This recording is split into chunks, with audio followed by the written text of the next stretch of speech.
బాలీవుడ్ ప్రముఖ దర్శకుడు నితేష్ తివారీ తెరకెక్కిస్తున్న రామాయణ మూవీలో star heroine Sai Pallavi act చేస్తున్న విషయం అయితే అందరికీ తెలిసిందే. సీతగా నటిస్తున్నారు ఇందులో. ఆమె ఈ రోల్లో నటిస్తున్నట్లుగా రీసెంట్ గా గ్లిమ్స్ తో మేకర్స్ మరోసారి అధికారికంగా స్పష్టత ఇచ్చారు. కానీ సాయి పల్లవి లుక్ ను మాత్రం రివీల్ చేయలేదు. రాముడిగా బాలీవుడ్ స్టార్ హీరో రణబీర్, రావణుడిగా ప్రముఖ నటుడు యష్ ను వేరే లెవెల్లో చూపించారు. అయితే షూటింగ్ సెట్స్ నుంచి ఇప్పటికే కొన్ని పిక్స్ అయితే లీక్ అయ్యాయి. ఇందులో సాయి పల్లవి చూడచక్కని బొమ్మగా కనిపించారు. కానీ అవి రియల్ పిక్స్ అవని కొందరు, అసలైన ఫోటోలే అని మరికొందరు అంటున్నారు. మొత్తానికి నేచురల్ బ్యూటీ ఫస్ట్ లుక్ కోసం అంతా వెయిట్ చేస్తున్నారు.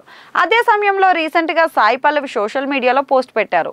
మేకర్స్ రిలీజ్ చేసిన గ్లిమ్స్ ను షేర్ చేశారు. సీత ఆశీర్వాదంతో ఇతిహాసాన్ని పునఃసృష్టించడానికి దైవం ఎంచుకున్న మార్గదర్శకులతో పాటు ప్రయాణాన్ని తాను కూడా అనుభవించగలనంటూ రాసుకొచ్చారు. ఇక ప్రముఖ తారాగణం సిబ్బందితో తాము సాధించడానికి కృషి చేస్తున్న అద్భుతాన్ని మీరందరూ అనుభవించాలని తాను కోరుకుంటున్నట్లు సాయి పల్లవి చెప్పారు. ఇక రామ సీత హ్యాష్ ట్యాగ్స్ కూడా ఇచ్చారు. ప్రెజెంట్ ఆమె పోస్టు సోషల్ మీడియాలో వైరల్ గా మారింది. ఆల్ ది బెస్ట్ మేడం అంటూ నెటిజన్లు, సినీ ప్రియులు కామెంట్స్ పెడుతున్నారు. ఇక సినిమా విషయానికి వస్తే సన్నీ డియోల్ హనుమంతుడిగా యాక్ట్ చేస్తున్నారు. శూర్పణఖగా రకుల్ ప్రీత్ సింగ్ గా కనిపించబోతున్నట్లు సమాచారం. అయితే చరిత్రలో మొదటిసారిగా ఇద్దరు ఆస్కార్ విన్నింగ్ మ్యూజిక్ డైరెక్టర్స్ రామాయణకు వర్క్ చేస్తున్నారు. రెహమాన్ తో పాటు Hollywood top Hans Zimmer music background score అయితే ఇవ్వబోతున్నారు.